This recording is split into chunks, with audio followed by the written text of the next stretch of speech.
실내 체육시설의 집단 감염 사례도 급격히 늘고 있습니다. 네, 헬스장을 비롯한 실내 체육시설에서 발생한 확진자가 올해 들어 1,200명 가까이 발생했는데요.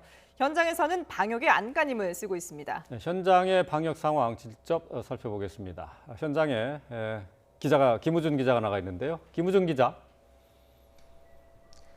네, 서울 상암동에 있는 실내 체육시설 안에 나와 있습니다. 네, 체육관의 방역은 어떻게 이루어지고 있습니까?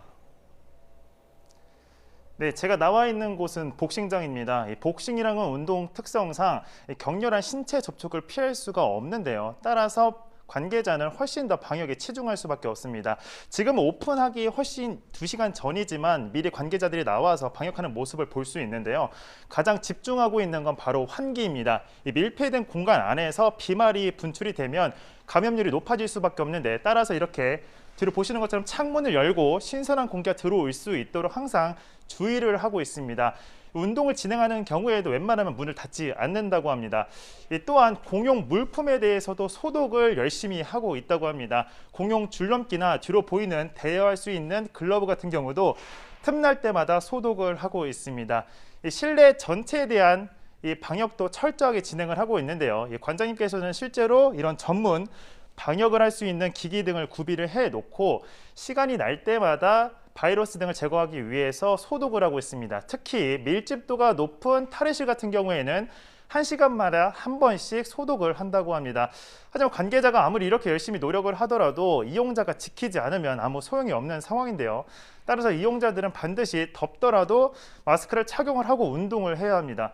또한 이 지도자들께서도 웬만하면 격렬한 신체 접촉이 일어날 수 있는 스파링 등은 지양하고 스스로 운동할 수 있는 부분을 주로 지도를 한다고 합니다.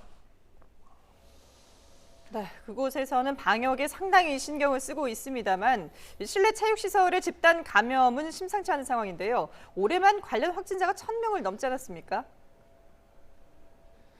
네, 그렇습니다. 올해 초부터 지난 19일까지 실내 체육시설 관련 집단 감염은 총 40건이나 일어났습니다. 관련 확진자만 1,100명이 넘어선 가운데 시간이 갈수록 집단 감염자 수는 늘고 있습니다. 시설별로 보면 헬스장에서 가장 많이 집단 감염자가 발생했고, 이어 무도장과 무도학원 순이었습니다.